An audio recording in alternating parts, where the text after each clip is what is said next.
الحمد لله رب العالمين والصلاة والسلام على سيد المرسلين أما بعد فأعوذ بالله من الشيطان الرجيم بسم الله الرحمن الرحيم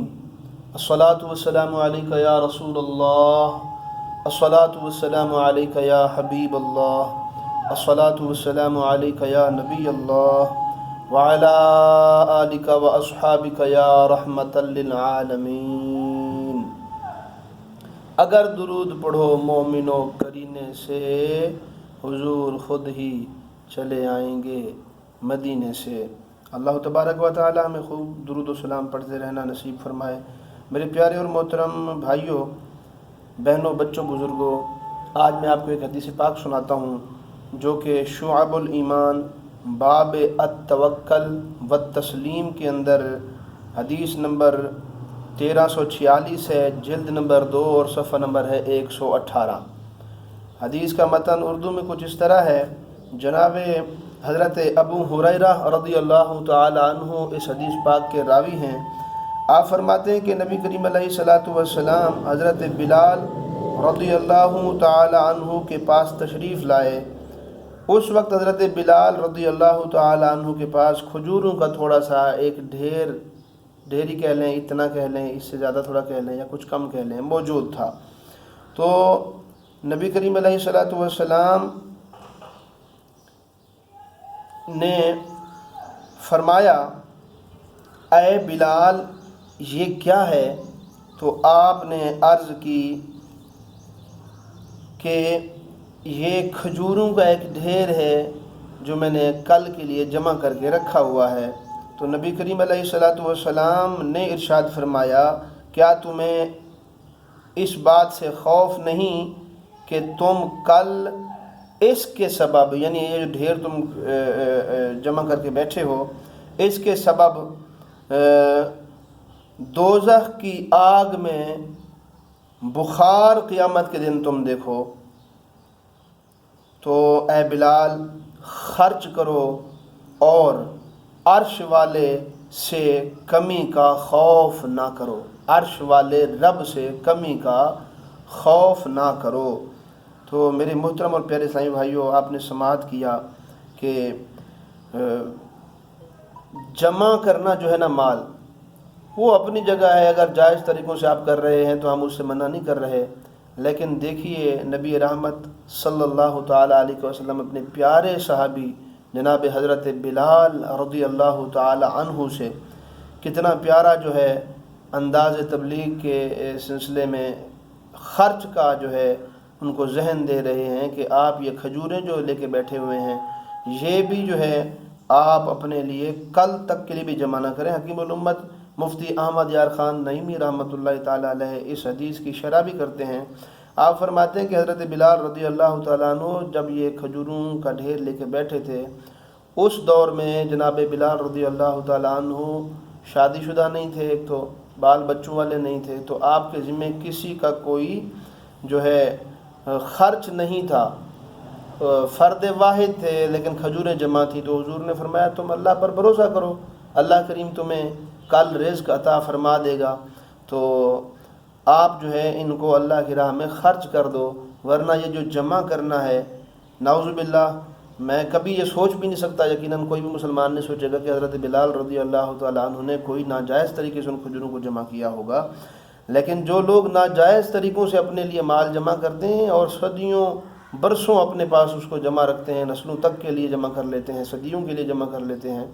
ان کے لیے ترغیب ہے کہ بھائی اتنا سارا جمع کر کے کرنا کیا ہے، اتنا جمع کیجئے جتنا آپ کو ضرورت ہے، اور باقی جو بچتا ہے آپ مساجد میں جا کر دیکھیں، مساجد کو بہت ضرورت ہے آپ لوگوں کے تعاون کی، ٹھیک ہے۔ ائمہ حضرات کی جو تنخواہیں ہیں وہ آپ کے سامنے ہیں۔ جب ایک پڑھے لکھے لوگ جو سرکاری جابس پر جاتے ہیں، ان کو جو ہے اس دور میں، جیسے آج میں بات کر رہا ہوں تو یہ ہے 18 مئی اور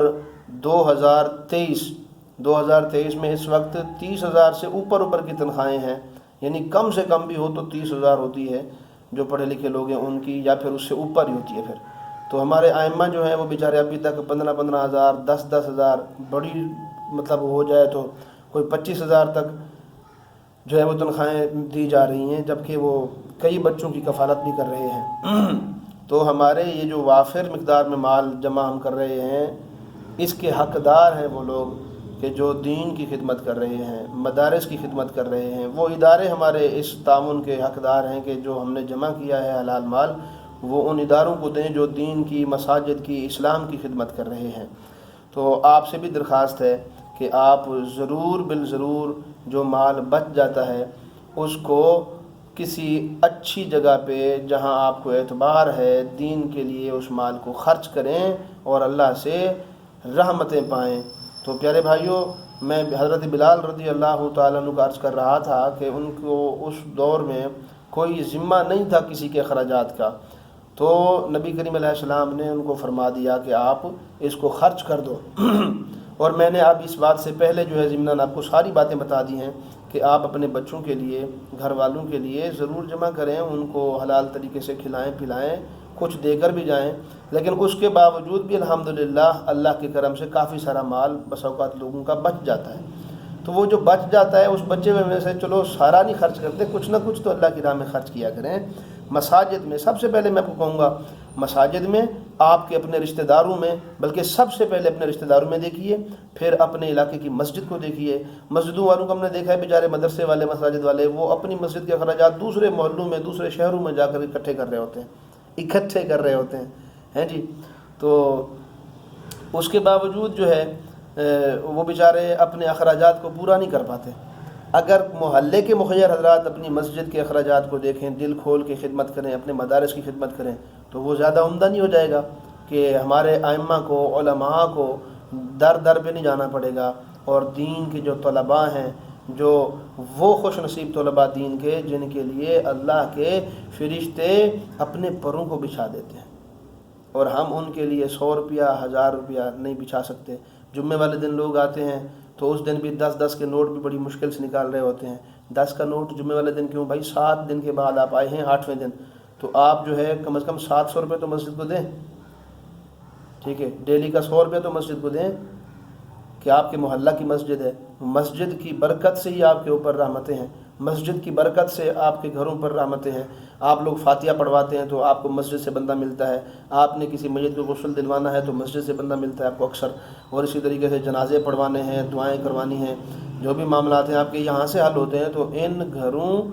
کے جو اخراجات ہیں مساجد کے،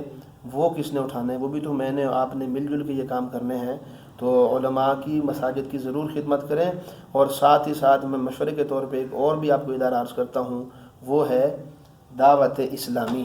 اس طرح کے باکسز جو ہیں دعوت اسلامی نے مختلف چوکوں پر، مساجد پر، یا خاص طور پہ دکانوں پر، بازاروں میں رکھوائے ہوئے ہیں، اور یہ وہ اتھینٹک ادارہ ہے دعوت اسلامی کا کہ جو آپ کے مال کو باحفاظت اس جگہ پہ جا کے خرچ کرتا ہے جہاں آپ کو 100% ثواب ملے، 101% ثواب ملے۔ تو میں آپ سے عرض کروں گا، جو لوگ مجھ سے محبت کرتے ہیں یا میری باتوں کا اعتماد کرتے ہیں، ان کو مشورہ ہے کہ آپ اپنے فنڈز رشتہ داروں کو بھی دیں، اور دعوت اسلامی کو قطعاً نہ بلائیں، دعوت اسلامی کی ہر صورت خدمت کریں کہ یہ الحمدللہ ڈیلی بیس پہ مساجد بنا رہی ہے پوری ورلڈ کے اندر، اور مدارس بنا رہی ہے الحمدللہ، اور ہزاروں لاکھوں کی تعداد میں طلباء طالبات پڑھ رہے ہیں۔ رہائشی بھی مدارس ہیں جہاں بچوں کو کھانے پینے کی سہولیات، ایون کہ کپڑے، صرف، صابن، شیمپو، اس طرح کی سہولیات بھی دی جاتی ہیں۔ تو وہ آپ کے مالی تعاون کے ذریعے سے ہی ممکن ہے۔ آپ سے درخواست ہے اس ادارے کی بھی ضرور مدد کیجیے۔ آج میں کام کے لیے نکل رہا تھا تو میں نے سوچا کہ جس طرح میری ایک روٹین ہے، آج اس روٹین کو تحدیث نعمت کے لیے اور ترغیب کے لیے شیئر کر دوں، تاکہ آپ لوگوں کی بھی روٹین بن جائے، جو سنیں، جن کا ذہن بن جائے، اس سے تو انشاءاللہ مجھے بھی ثواب ملے گا کہ جب گھر سے باہر نکلیں صدقہ خیرات ضرور کر کے جائیں۔ صدقہ جو ہے حدیث کے خلاصے میں آتا ہے کہ یہ بلاؤں کو ٹالتا ہے، بری موت سے بچاتا ہے۔ صدقہ خیرات بہت بڑی نعمت ہے، جس کو کرنا نصیب ہو جائے اس کے لیے، تو لہذا ضرور خرچ کیا کریں۔ آپ اگر گھر میں روزانہ صدقہ دے کر جانا چاہتے ہیں تو اس کا ایک طریقہ یہ بھی ہے کہ دعوت اسلامی کے کسی بھی ذمہ دار سے رابطہ کیجیے، جو مجھ سے رابطہ کر سکتے ہیں مجھ سے رابطہ کیجیے۔ انشاءاللہ آپ کے علاقے میں اس طرح کا یا اس سے ملتا جلتا باکس جو ہے دعوت اسلامی کا، گھریلو باکس کے نام سے جو ہوتا ہے، گھریلو چندہ باکس یا اس طرح ہوتا ہے، صدقہ باکس ہوتا ہے، تو وہ آپ کے گھر پہ رکھوا دیا جائے گا۔ آپ جب بھی گھر سے باہر جائیں زیادہ نہیں کر سکتے کوئی مسئلہ نہیں ہے، آپ کے پاس جو ہو سکتا ہے. میں غریب سا بندہ ہوں، ٹھیک ہے، دینی خدمت بھی الحمدللہ ادا کرتا ہوں، ایک مسجد کا خادم ہوں، ٹھیک ہے. تو یہ ویڈیو بھی دیکھ لیں آپ، مسجد کے اندر ہی میں بنا رہا ہوں، لیکن کوشش ہوتی ہے. تحدیث نعمت کے لیے عرض کر رہا ہوں، دعا بھی کریں اللہ کریم مجھے دکھاوے سے بچائے اور خوب دین کے لیے خرچ کرنا نصیب فرمائے. تو کبھی اس باکس میں جو ہے میں الحمدللہ اپنا حصہ ڈالتا ہوں، بھول جاؤں تو واپسی آ کے ڈالتا ہوں، اور کبھی جو ہے اپنی ہی مسجد کے باکس میں کچھ نہ کچھ چندہ جو ہے وہ ڈال دیتے ہیں کہ یہ خرچ کرنا اللہ کی راہ میں ہوتا ہے اور اس کا بہت بڑا ثواب ہے اور اس کی برکتیں ہوتی ہیں. آپ کبھی آزما کے دیکھ لیجئے، آپ اللہ کی راہ میں خرچ کر کے دیکھیے، آپ جو دیں گے آپ کا خرچ کیا ہوا اللہ کریم ادھار نہیں رکھے گا، بلکہ ہاں ادھار رکھے گا تو ثواب رکھے گا، اور وہ آپ کو آخرت والے دن عطا فرمائے گا جس دن آپ ایک ایک نیکی کے لیے ترس رہے ہوں گے، ٹھیک ہے. وہاں آپ کے لیے اللہ کریم ثواب جمع کر کے رکھے گا، اور یہاں پر جو آپ خرچ کریں گے اس سے کئی گنا زیادہ آپ کو بڑھا کر اس کا صلہ عطا فرمائے گا. تو سارا کچھ جمع کر کے جو ہے یہ ہم نے اپنے آپ کو جو ہے کسی وبال میں نہیں ڈالنا، بلکہ خرچ اصل میں وہی ہے میرا اور آپ کا جو ہم اللہ کی راہ میں خرچ کرتے ہیں اور مساجد کی، مدارس کی، فلاحی اداروں کی خدمت کرتے ہیں. اب تو آپ کے سامنے ہے دعوت اسلامی ڈھکی چھپی نہیں ہے، جگہ جگہ پہ ہر ادارے میں کئی شعبوں کے اندر جو ہے دعوت اسلامی الحمدللہ دین کی خدمت کر رہی ہے، مسلمانوں کی خدمت کر رہی ہے. تو آپ دعوت اسلامی کا ساتھ ہر پلیٹ فارم پہ دیجئے، انشاءاللہ میرے مرشد کریم کا صدقہ اللہ کریم آپ پر بھی کرم کرے گا، مجھ پر بھی، سارے مسلمانوں پر کرم فرمائے گا. تو پیر صاحب نے مشن بھی دیا ہے کہ مجھے اپنی اور ساری دنیا کے لوگوں کی اصلاح کی کوشش کرنی ہے، تو اس کے لیے بھی کوشاں رہیں، نمازیں ہرگز نہ چھوڑیں، ٹھیک ہے. درود و سلام 313 بار ڈیلی پڑھنے کی عادت بنائیں، اور اس کے علاوہ صدقہ جو ہے یہ بھی ڈیلی دینے کی عادت بنائیں، ٹھیک ہے. مساجد میں آپ ڈیلی آتے ہیں تو ڈیلی 100 روپیہ جمع کرائیں. 100 روپیہ آج کل کے زمانے میں کچھ بھی نہیں ہے، اور آپ کی انشاءاللہ ذات پر کوئی یا آپ کے اخراجات پر کوئی اتنا خاص اثر بھی نہیں پڑے گا. نہیں آ سکتے تو جمعے والے دن آپ 700 یا 1000 روپے یا 500 کا نوٹ لے کر آئیں، مسجد میں دے کر جائیں، تاکہ مسجد کی جو تعمیرات ہیں، جو اس کی ضروریات ہیں، جو اخراجات ہیں وہ بھی پورے ہو سکیں. اور اس کے علاوہ جو خاص طور پہ ماہانہ اخراجات جو مسجد کے، مساجد اور مدارس کے جو سب سے زیادہ اخراجات ہوتے ہیں، پتہ ہے کس چیز کے ہوتے ہیں؟ کیونکہ میں پریکٹیکلی اس چیز کے اندر موجود ہوں، میں بتا رہا ہوں آپ کو. مسجد کے اور مدارس کے جو ہے نا، مساجد و مدارس کے جو زیادہ تر اخراجات ہوتے ہیں وہ بنتے ہیں ان کے، اکثر مساجد کی میں بات کروں اور اکثر مدارس کی، جو ماہانہ انہوں نے تنخواہیں دینی ہوتی ہیں وہ بہت ضروری ہوتے ہیں. جس طرح مسجد کے لیے پنکھا ضروری ہے، جس طرح مسجد کے لیے ٹائلز ضروری ہیں، جس طرح مسجد کے لیے، مساجد کے لیے، مدارس کے لیے کھڑکیاں، دروازے، شیشے اور یہ اس کی جو تزائین و آرائش وغیرہ کے معاملات ہیں، یہ جیسے ضروری ہیں نا مساجد کے لیے، اسی طریقے سے اس سے بھی بڑھ کر مساجد کے لیے، مدارس کے لیے ائمہ، علماء اور قراء حضرات ضروری ہیں. اگر ان کے لیے ہم پیش نہیں کریں گے، اور کئی لوگوں کو میں نے دیکھا ہے، کیونکہ پریکٹیکلی طور پہ میں دیکھ رہا ہوں ساری چیزیں، اس لیے میں عرض کر رہا ہوں کہ یہ امام صاحب تو وہاں سے بھی کما لیتے ہیں، وہاں سے بھی کما لیتے ہیں، قاری صاحب تو وہاں سے بھی کما لیتے ہیں، ان کی تنخواہیں زیادہ نہیں ہونی چاہیے. تو اس سے جو ہے ایک تو احساس کمتری کا معاملہ بھی آ سکتا ہے. پھر آگے جو آپ نے بھی دیکھا ہوگا، میں نے بھی کئیوں کو دیکھا کہ ہمارے جو علماء ہیں پھر وہ اپنے بچوں کو جو ہے علماء یا حفاظ کی طرف، اس شعبے کی طرف نہیں لاتے. پھر وہ کہتے ہیں یار کچھ بچوں کو سکول پڑھا لکھا لو، کوئی باہر دنیا کا معاملہ دیکھ لو، ہم نے تو بڑی اوکھی سوکھی زندگی گزار لی ہے، ٹھیک ہے. بچے تو چلو پڑھ لکھ جائیں گے، جو دنیا کا علم ہے تو جناب وہ کسی اچھی پوسٹ پہ لگ جائیں گے، کسی سرکاری جاب میں لگ جائیں گے، تو وہ جو ہے اچھا کما لیں گے، اپنے بچوں کا اچھا روزگار کر لیں گے. تو آپ کی اس بے توجہی کی وجہ سے جو آپ مساجد میں خاص طور پہ تنخواہوں کو روکتے ہیں، کم کرتے ہیں، بھی تھوڑی دین کو تنخواہ، اتنی زیادہ تنخواہ کیا کریں گے. اس سے پھر یہ ہوتا ہے کہ وہ امام، وہ عالم دین، وہ قاری صاحب جو دین کی خدمت میں اپنی زندگی بسر کر گیا ہے، وہ اپنی نیکسٹ جنریشن کو دین کی طرف لانے سے کتراتا ہے. حالانکہ اسے ساری سمجھ بوجھ ہوتی ہے کہ یار یہاں دین کا فائدہ ہے. تو خوش نصیب ہیں علماء کرام ایسے بھی جو نسل در نسل الحمدللہ گزارا جیسے بھی ہو رہا ہے، وہ اپنے بچوں کو دین ہی پڑھاتے ہیں اور اسی شعبے میں لگاتے ہیں. اور اس شعبے میں لگانے سے فائدہ کیا ہوتا ہے؟ میری آپ کی نسلوں کا فائدہ ہوتا ہے، ان کا ایمان محفوظ ہوتا ہے، بچوں کو حفاظ بناتے ہیں، قرآن بناتے ہیں، دین سکھاتے ہیں، دروس دیتے ہیں، مسجد کے اندر دروس دیتے ہیں، بچوں کو قرآن پڑھاتے ہیں، خدمت کرتے ہیں دین کی. تو ان لوگوں کی خدمت ضرور کرنی چاہیے اور دل کھول کے کرنی چاہیے، تاکہ یہ اپنی اگلی جنریشن کو بھی جو ہے وہ دین کا خادم بنا کے جائیں. دیندار ہونے کے باوجود وہ اپنے بچوں کو دنیا دار نہ بنائیں. اور علماء، ائمہ، قراء حضرات سے بھی درخواست کروں گا کہ دیکھیے خالی یہ رزق، روزی، پیسہ ہی سب کچھ نہیں ہے. کہ ہم نے تو گزارا کر لیا، اگر اسی طرح اگر ہمارے بچے بھی گزارا کر لیں گے تو اس میں کوئی حرج نہیں ہے۔ یہ ریت اپنے بچوں میں ڈال کے جائیں کہ بیٹا آپ نے بس دین کی خدمت کرنی ہے، آپ نے عالم بننا ہے، آپ نے حافظ بننا ہے، قاری بننا ہے، آپ دنیا کو چھوڑ دیں۔ اور سرکار مدینہ علیہ السلام کے اس فرمان پر آپ غور رکھیں جو میں نے شروع میں آپ کو سنایا کہ حضرت بلال کو فرمایا کہ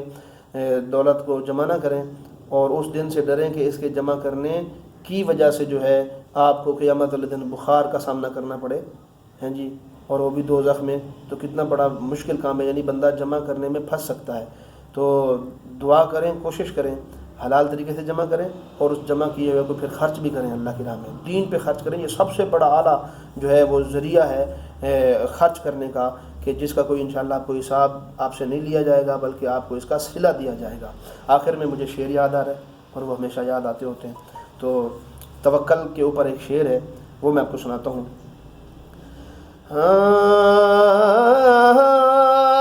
رزق نہ رکھے ساتھ میں پنچھی اور درویش، جن کا رب پر آسرا، ان کو رزق ہمیش۔